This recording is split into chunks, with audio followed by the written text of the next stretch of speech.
Inside Rehab is filled with disturbing accounts of seriously addicted people getting very limited care, at exhaustive costs and with uncertain results. But in my experience, they are accurate accounts. Indeed, my research on addiction treatment programs suggests that this discouraging picture may even underestimate the conceptual and procedural problems in this very distressed but essential treatment system. But how did it get this bad?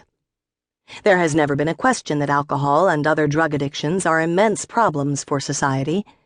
The question instead was always, just what kind of a problem is addiction, and who should manage it? Because the stereotypical drunk or junkie was often seen as violent, a liar, a thief, and in general disruptive of family and social life. Problems that were viewed as moral or lifestyle failings. Addiction was addressed by laws, social sanctions, and moral teachings. But when unparalleled numbers of America's veterans returned from service with drug and alcohol problems after the Vietnam War, it became politically untenable simply to punish these young addicts. In the early 1970s, a national addiction treatment system was called for. Few physicians or nurses knew much about addiction medicine. There was very little to know. Almost no scientific research on the origins of alcohol or other drug addiction was available upon which to develop treatment. Instead, the treatments were derived from the earnest efforts and experiential wisdom of those who had overcome their own addictions and were willing to help others. The Minnesota model of residential care that had grown out of do-it-yourself treatments offered at Hazelden, the name of the farm property on which Hazelden's main campus now stands, several decades earlier proliferated at rehabs across the country, and therapeutic communities employing ex-addict counselors grew in number.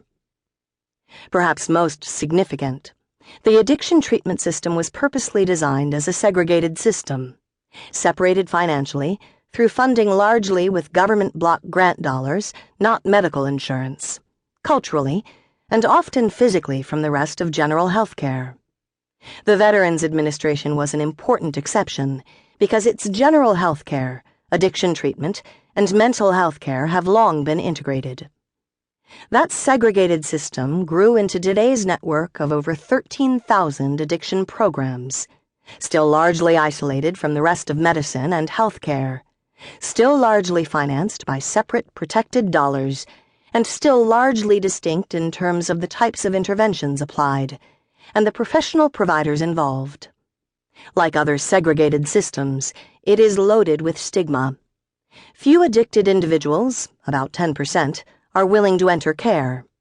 Dropout rates are high, and among treatment completers, one-year relapse rates are 40 to 60%. The public deserves more, and our society desperately needs reliably effective care. Addiction has not been the only segregated illness, however. Many conditions, including depression, polio, and tuberculosis, were not recognized as medical illnesses and have only recently been taught in most medical schools and treated by physicians. They were seen as lifestyle problems, and care was typically provided by concerned, committed individuals or institutions not well connected to mainstream health care. Tuberculosis provides an instructive case. While TB had long been considered a serious threat to the health and safety of most societies, science had not developed to the point where it could explain the causes or the course of the illness. Those with consumption were offered with treatments of fresh air, nutritious food, and relaxation in sanitaria under the view that this lifestyle problem would benefit from those healthy conditions. By 1935, there were more than 15,000 sanitaria in the United States. In fact, this type of care, though based on inaccurate conceptions of the disease, often produced recovery, particularly among those who were otherwise healthy and in whom illness was detected early. Thus, it was 17 years before TB was recognized and treated by many traditional physicians and healthcare facilities as a bacterial disease, and labeled as such in medical textbooks. The parallels with contemporary addiction treatment are hard to ignore. Thanks to 4 decades of NIH